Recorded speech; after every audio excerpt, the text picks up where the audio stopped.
विहारियो इन्हनि सां गॾु हक़ीक़तुनि ते त अचो त सच छा आहे। हुन न्याणी असांजो कहिड़ो ॾोह कयो जो असां हुन न्याणीअ जी जेको आहे सो ईअं हत्या कंदासीं।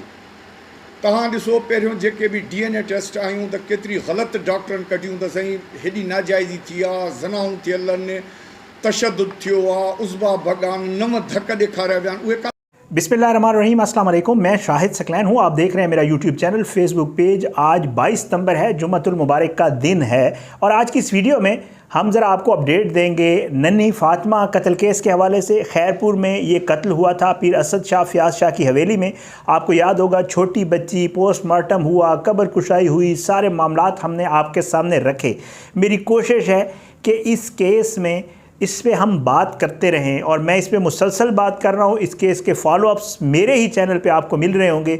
मेरी कोशिश है कि इसमें जो भी सच है, जो भी है, वो सामने ज़रूर आए। वो बच्ची है, उसकी मौत हुई है, उसकी मौत कैसे हुई, क्या मामलात हुए उसके साथ, वो कुछ CCTV फुटेजेस में सामने आया और कुछ रिपोर्टें आ रही हैं। अब इसमें कुछ डेवलपमेंट सामने आई हैं। फयाज शाह और हिना शाह, फयाज शाह जो है ससुर है, हिना शाह असद शाह की बीवी है, वो दोनों मुल्ज़मान जो है वो फ़रार थे, वो पुलिस के सामने नहीं आ रहे थे। उनके मामले के हवाले से कुछ डेवलपमेंट्स आपके सामने रखी हैं।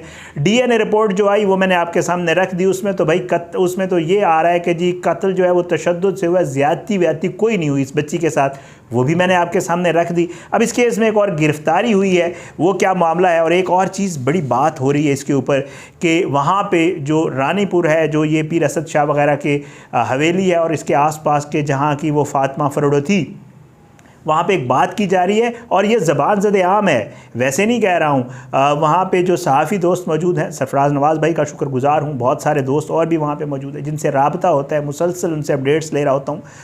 वो मुझे वहाँ पे जो ज़बान ज़द मामला है कि फ़ातिमा के खून का सौदा 3 करोड़ रुपए में तय हो गया है और ये आहिस्ता आहिस्ता इस मामले को सॉर्ट आउट किया जाएगा और उसके नताइज आपको आने वाले दिनों में मिलेंगे। ये मामला हुआ क्या है, इसमें कितना सच है, कितना झूठ है, आज की इस वीडियो में इंशाअल्लाह ये सारी चीज़ें आपके सामने रखेंगे। मैं दुआगो हूँ, अल्लाह करे कि इन मामलात को जो है जल्द से जल्द इस मामले को ये सॉर्ट आउट हो जाए, जो गुनाहगार है उसको सज़ा मिले और जो बेगुनाह है वो जो है उसी तरह बेगुनाह साबित हो जाए और बरी हो जाए। बहरहाल जी, आपने अगर अब तक मेरा यूट्यूब चैनल सब्सक्राइब नहीं किया तो काइंडली सब्सक्राइब करें, मेरे फेसबुक पेज को लाइक किया करें। मेरी कोशिश होती है कि मैं वीडियोस को जो है वो फॉलोअप्स के साथ करता हूं और जो केस एक बार वो करता हूं तो उसका फॉलोअप ज़रूर देता होता हूं। बहरहाल जी, ये मामला है फ़ातिमा बच्ची का। सबसे पहले आपको हिना शाह और फयाज शाह के हवाले से बता दूँ, इन लोगों ने एक बेल ली थी और बेल के बाद बेल ये होती है कि जब आप कोई हिफाजती ज़मानत लेते हैं पुलिस से तो फिर आप अदालत से, तो आप उसमें ये कहते हैं कि जी हम इस दौरान पुलिस के साथ शामिल तफ्तीश हो जाएंगे, आप हमें गिरफ़्तारी का ख़दशा है, आप हमें ज़मानत दें। तो उसके ऊपर ये होता है कि अदालत जो है वो आपको ज़मानत दे देती होती है और आपने फिर शामिल तफ्तीश होना होता है। पहली जो ज़मानत इन्होंने ली थी उसके बाद ये पुलिस के साथ पुलिस में शामिल तफ्तीश नहीं हुए थे और ये फ़रार थे और ये पुलिस के हत्थे नहीं आ रहे थे। अब क्या हुआ? अब ये हुआ कि इन्होंने एक दफ़ा फिर हैदराबाद जाके सिंध हाई कोर्ट के हैदराबाद बेंच में जो है इन्होंने दरख्वास्त डाली और इन्होंने कहा कि जी हमें ज़मानत दी जाए। जस्टिस महमूद ख़ान और जस्टिस जुल्फ़िकार अली सांगी पर मुश्तमिल डिवीज़नल बेंच ने जो है इनकी दरख्वास्त ज़मानत सुनी है और जो है उसमें ज़मानत मिल गई। फयाज शाह को मिल गई, हिना शाह को नहीं मिली। क्यों नहीं मिली उसकी वजूहत मैं आपके सामने रख देता हूँ। इस पे जो है डिवीज़नल बेंच ने हिना शाह के वकील को पहले अदालत को मुतमईन करने का कहा और उन्होंने कहा कि इनकी दरख्वास्त पर गौर कैसे किया जा सकता है इस हकीकत के पेश नज़र कि वो इससे कबल 17 अगस्त को सखर बेंच से रजू कर चुकी थी। 7 दिन के लिए ज़मानत पर रिहाई ने किया गया था, लेकिन वो ज़मानत की मुद्दत के दौरान रिलीफ हासिल करने के लिए मुनासिब फोरम पर नहीं गई। प्रोडक्टिव बेल के बाद फिर दोबारा अगली बेल अप्लाई करनी होती तो इन्होंने नहीं की। बहरहाल इससे ज़ाहिर हुआ कि हिना शाह ने इसको जो रियायत दी गई थी उसका गलत इस्तेमाल किया, इसलिए उसने अदालत में जो ज़मानत जमा करवाई थी वो अदम तावील की वजह से पहले ही ज़ब्त कर ली गया। जो ज़मानती मचल के जमा करवाए जाते हैं उसकी बात है। बहरहाल जी, इसमें जो है नोटिस जारी किए गए और हिना शाह की ज़मानत जो है वो मुस्तरद हो गई। बहुत लंबी तफसील है, उसमें लिखा होता है कि फ़लाँ के वकील ने क्या कुछ कहा, ये जो फैसला है, और इसमें नहीं लिखा होता है। इनके वकील ने एक दो इतराज़ात उठाए थे, चले वो आपके साथ शेयर कर देता हूँ। एक तो उन्होंने कहा था कि फ़याज़ शाह को इब्तदाई तौर पर FIR में नामज़द नहीं किया गया, बाद में पुलिस ने इनका नाम शामिल किया। उन्होंने कहा कि जी मनगढ़ंत कहानी बनाई गई है हिना शाह और फ़याज़ शाह के ख़िलाफ़। और उन्होंने कहा कि आफ्ताब जो लड़का है जिसने इस बच्ची के मर्डर की इतला दी थी, उसका नाम भी FIR में शामिल नहीं है। फिर वो कहते हैं कि CCTV फुटेज जो है वो सोशल मीडिया पर वायरल हुई, लेकिन जो FIR करवाई गई वो जो है शिकायत कुनिंदा इस शख्स और उसकी शिनाख्त करने में नाकाम रहा, जिसके ज़रिए फुटेज वायरल हुई। वो मामला चल रहा है। ये वकीलों के दलाइल है, तो मेरे ख्याल से इस लंबे चक्कर में नहीं पड़ता मैं आपको और बता देता हूँ कि फ़याज़ शाह और हिना शाह की जो है वो ज़मानत, हिना शाह की नहीं, फ़याज़ शाह की ज़मानत हो गई। अब फ़याज़ शाह ने जब ये ज़मानत मिली उसके बाद एक प्रेस कॉन्फ्रेंस की।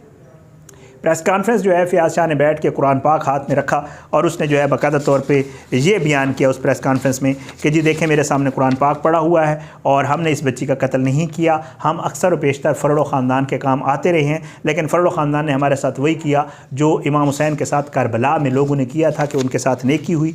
ये बाकायदा उन्होंने कहा है, मैं इसलिए कह रहा हूँ, दो मैं जो ज़्यादा इस्लामिक हवाले हैं वो क्योंकि उसने बात की है तो मैं ये बात कर रहा हूँ। वो कहता है कि जी ये हुआ और हमने हमेशा इनके साथ नेकियाँ की हैं, लेकिन इन्होंने किसी के कहने में आके, जो फ़ातिमा का ख़ानदान है और इसके जो वालिदैन हैं, उन्होंने किसी में कहने में आके हमारे ख़िलाफ़ ये सारा कुछ करवाया है। ये मनगढ़ंत कहानी है। बच्ची बीमार थी, उसकी डेथ हुई, ना बच्ची को हमने मर्डर किया, ना बच्ची का हमने तशद्दुद किया, ना बच्ची के साथ किसी ने ज़्यादती की। ये सारी घड़ी मनगढ़ंत कहानियाँ हैं और इन कहानियों को बेस बनाकर हमारी साख को नुकसान पहुंचाने की कोशिश की गई है। इस मामले के पीछे किसी की साजिश है, कोई शामिल है और उस साजिश के तहत इस्तेमाल हुए हैं जो फातिमा के घर वाले हैं। फ़याज़ शाह ने बाकायदा कुरान पाक सामने रख के ये कहा कि जी सब मामला मीडिया के ऊपर, सोशल मीडिया के ऊपर और पुलिस एक तरफ़ा लेके चल रही है। हुकूमत से और इन लोगों से इस्तदा है मीडिया वालों से कि हमारी भी बात सुने, हम भी कुछ कहना चाहते हैं। हमारे क्यों खामखा हमारा मीडिया ट्रायल किया जा रहा है, क्यों खामखा हमें जो है वो तकलीफ़ दी जा रही है। हालाँकि ना मैं, ना हिना शाह और ना असद शाह इस कत्ल में मुलविस हैं, इसलिए हमें इस मामले से निकाला जाए और हमारी बात पे गौर किया जाए। ये प्रेस कॉन्फ्रेंस की उसने फ़याज़ शाह ने, और फ़याज़ शाह ये प्रेस कॉन्फ्रेंस करने के बाद अपनी हवेली गया। पुलिस खैरपुर की तैयार थी, आल दो इस शख्स की ज़मानत थी 26 तक, जैसा कि असद शाह और वो जो कंपाउंडर हैं उनका भी केस अब 26 को दोबारा लगना है, तो वो रिमांड पे हैं, जिस्मानी रिमांड पे। तो वो कहते हैं कि जी जब ये वहाँ पे हवेली पहुँचा तो खैरपुर की पुलिस रेडी थी। खैरपुर की पुलिस ने इसे गिरफ़्तार कर लिया और गिरफ़्तार करने के बाद नामालूम मकाम के ऊपर फ़याज़ शाह को मुंतकिल कर दिया गया है।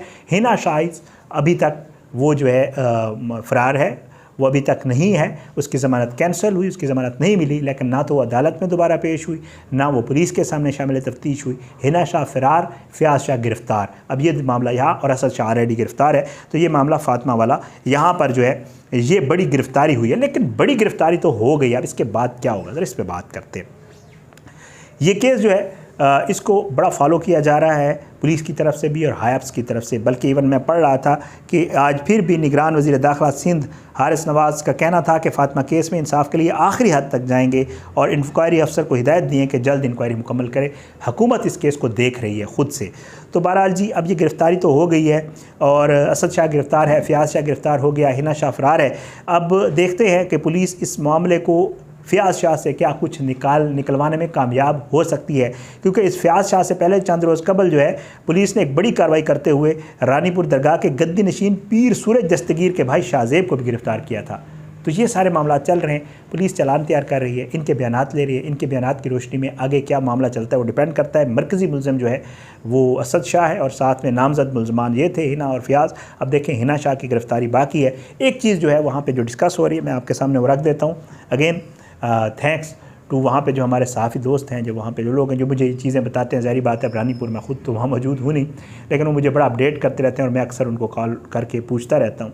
तो मुझे ये पता चला है कि वहाँ पे एक बात ये चल रही है, की जा रही है कि जो फ़ातिमा है उसकी फ़ैमिली को प्रेशराइज़ किया गया, सारे मामलात किए गए, लेकिन वो लोग प्रेशर में नहीं आए और अब जो दूसरा तरीक़ाकार है वो अख्तियार करने की कोशिश की जा रही है और किसी हद तक उसमें कामयाबी हुई है कि 3 करोड़ रुपए की बात की जा रही है कि शायद इतने पैसे दे के बाकायदा तौर पे ये तस्लीम मान लिया गया कि हम आपको 3 करोड़ रुपए देंगे, आप इसके बदले में केस को विड्रॉ करेंगे, केस कमज़ोर होगा। ऑलरेडी आपको पता है DNA रिपोर्ट जो है वो नहीं आई पॉजिटिव और जो है उसमें ज़्यादती साबित नहीं हुई। उसके बाद आप देखें कि सैम्पल्स भी जो है वो आपको मैंने बताया था खाली हाफ थे।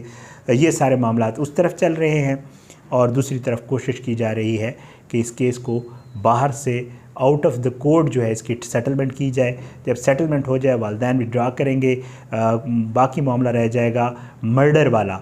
रेप तो ख़त्म हो गया, जब मर्डर वाला मामला आएगा तो मर्डर का भी पता नहीं चल रहा कि वो जो हार्ट अटैक हुआ है या वो जो बच्ची को डंडा मारा गया था या कोई चोट पहुंचाई गई थी वो किसने पहुंचाई। अभी तक ये मामला सॉर्ट आउट होने हैं और हो सकता है कि ये मामला भी किसी और तरफ चले जाएं और ये लोग जो हैं इनको जो है वो रिलीफ़ मिल जाए, असद शाह को, फ़ियाज़ शाह को, हिना वगैरह जो भी हैं। बहरहाल जी सच सामने आना चाहिए। अगर असद शाह, फ़ियाज़ शाह और हिना शाह बेगुनाह हैं तो उनको क्यों सज़ा मिले? उनको नहीं मिलनी चाहिए। लेकिन अगर गुनाहगार हैं तो किसी गरीब का, किसी मासूम का खून रायगा नहीं जाना चाहिए। आवाज़ उठाने का मकसद यही है। आप अपनी दुआओं में हमें याद रखा करें। अल्लाह पाकिस्तान कामी नासिर हो, इसके खिलाफ साजिशें करने वालों को नसूनाबूद करे, ज़ालिमों को इबरत का निशान बनाए, मज़लूमों को इंसाफ मिले। अपनी दुआ में हमें याद रखा करें। इंशाअल्लाह अगली वीडियो में मुलाकात होगी। बशर्ते ज़िंदगी। पाकिस्तान जिंदाबाद। अल्लाह हाफ़िज़।